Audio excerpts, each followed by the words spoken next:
Je vais appeler Patrick Blandin, parce que Patrick va nous rappeler qu'il y a aussi des thèmes qui sont transversaux, qui ne sont pas forcément traités dans nos commissions et dans nos groupes de travail, et notamment le problème d'éthique.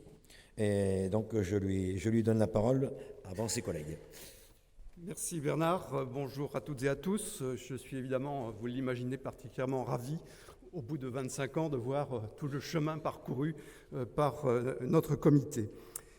Mais revenons, si vous voulez bien, 70 ans en arrière, un instant.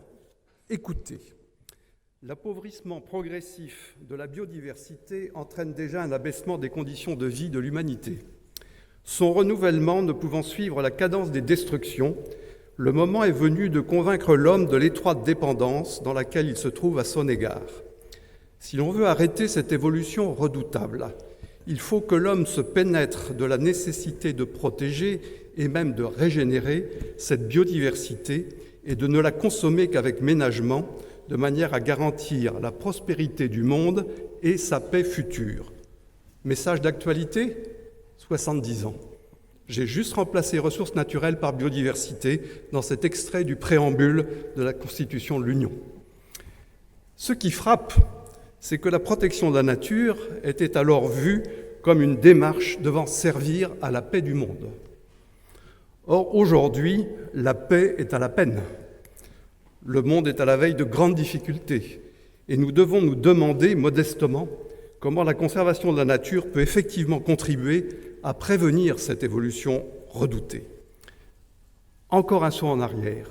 En 1923, lors du premier congrès international pour la protection de la nature à Paris, la préoccupation des organisateurs s'exprimait ainsi.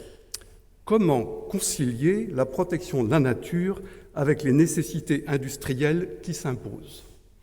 Aujourd'hui, la perspective s'inverse. Comment concilier les activités économiques avec le contexte écologique qui s'impose ? Nous parlons de crise écologique, nous parlons de crise économique, mais la véritable crise qui est à la racine de toutes les autres, c'est une crise éthique. L'humanité manque de repères, mais positivons.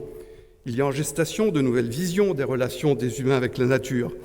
Elle s'expérimente ici et là, pourquoi pas jusqu'à Notre-Dame-des-Landes, tandis que le vieux monde se crispe sur un système de valeurs égoïstes en voie d'implosion.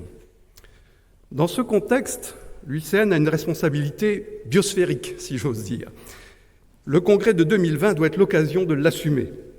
Il lui faut promouvoir les repères éthiques qui permettront de relever le défi, à savoir construire de nouveaux rapports des sociétés humaines dans toute leur diversité avec les autres composantes de la biosphère pour que le vivre ensemble soit toujours possible.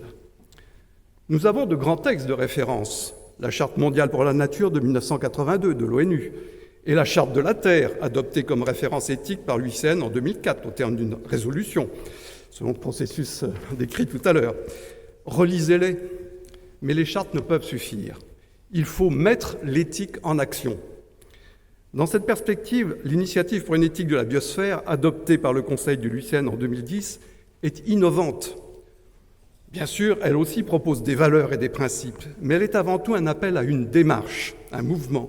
Elle invite chaque membre de l'UICN, chaque commission, chaque groupe de travail et au-delà de l'UICN, toute collectivité, entreprise, etc., à se mobiliser pour construire, à partir de la diversité des valeurs individuelles, des valeurs partagées et mobilisatrices.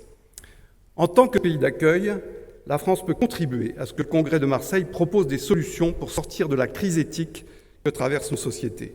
À nous tous d'imaginer comment mettre la démarche éthique au cœur du Congrès pour que tous les participants se l'approprient, la partagent et en imprègnent leurs actions.